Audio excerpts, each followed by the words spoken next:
Breaking news చూస్తున్నాం. తెలంగాణలో జరిగిన విద్యుత్ కొనుగోళ్లలో అక్రమాలపై విచారణ చేసేందుకు నియమితులైన జస్టిస్ నరసింహారెడ్డి కమిషన్ కు మాజీ సీఎం కేసీఆర్ లేఖ రాశారు. విచారణ కమిషన్ పంపిన నోటీసులకు 12 పేజీలతో వివరణ ఇచ్చారు. తనను అప్రదిష్ట పాలు చేసేందుకు జరుగుతున్న ప్రయత్నంగా అభివర్ణించారు. ప్రతి పేజీలో జస్టిస్ నరసింహారెడ్డిపై కేసీఆర్ విమర్శలు గుప్పించారు. సహజ న్యాయ సూత్రాలకు విరుద్ధంగా వ్యవహరిస్తున్నారని, స్వచ్ఛందంగా బాధ్యతల నుంచి తప్పుకోవాలన్నారు కేసీఆర్.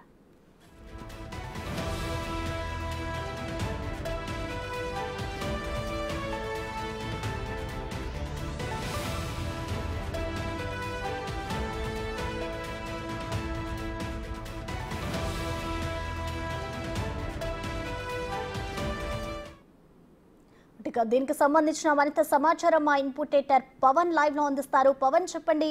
ఇటు విద్యుత్ కొనుగోలు అక్రమాలకు సంబంధించి కేసీఆర్ అయితే వివరణ ఇచ్చారు. అసలు కేసీఆర్ ఇచ్చిన వివరణలో 12 పేజీల లేఖలో అసలు ఏముంది పవన్? అటు విద్యుత్ కొనుగోళ్లతో పాటు యాదాద్రి అటు భద్రాద్రి పవర్ ప్లాంట్ల నిర్మాణంలో అవకతవకలు జరిగాయంటూ అటు కాంగ్రెస్ ప్రభుత్వం జస్టిస్ ఎల్ నరసింహారెడ్డి నేతృత్వంలో కమిషన్ ఏర్పాటు చేసింది. దీనిపైన అటు కమిషన్ అటు విచారణ జరుపుతూ ఉంది. అటు ఎందుకు అధిక ధరలకు విద్యుత్ కొనుగోలు చేయాల్సి వచ్చింది, అట్లనే యాదాద్రి భద్రాద్రి పవర్ ప్లాంట్ల నిర్మాణంలో జరిగిన అవకతవకలపైన విచారణ జరుపుతూ దీనికి బాధ్యులుగా అనేక మంది అధికారులను విచారించింది. వాళ్ళందరూ కూడా కేసీఆర్ చెప్పిన ఆదేశాలను పాటించామంటూ చెప్పడంతో ఆయన వివరణ కోరుతూ నోటీసులు జారీ చేసింది. అయితే ఈ జూన్ 15 తారీఖు లోపల దానికి సంబంధించి వివరణ ఇవ్వాలంటూ కేసీఆర్కు ఆదేశించడంతో కేసీఆర్కు ఆ నోటీసులు ఇవ్వడంతో కేసీఆర్ దానికి స్పందించారు.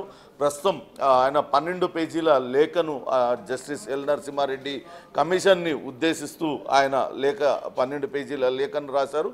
అందులో విద్యుత్ కొనుగోళ్లకు సంబంధించిన అంశం, అట్లనే యాదాద్రి భద్రాద్రి పవర్ ప్లాంట్ల నిర్మాణానికి సంబంధించిన అంశాలను ప్రస్తావిస్తూనే ప్రతి పేజీలో కూడా అటు అసలు ఈ కమిషన్కు విచారణ అర్హతే లేదంటూ అటు కమిషన్ జస్టిస్ నరసింహారెడ్డిని వైదొలగాలంటూ పదే ప్రస్తావిస్తూ వచ్చారు.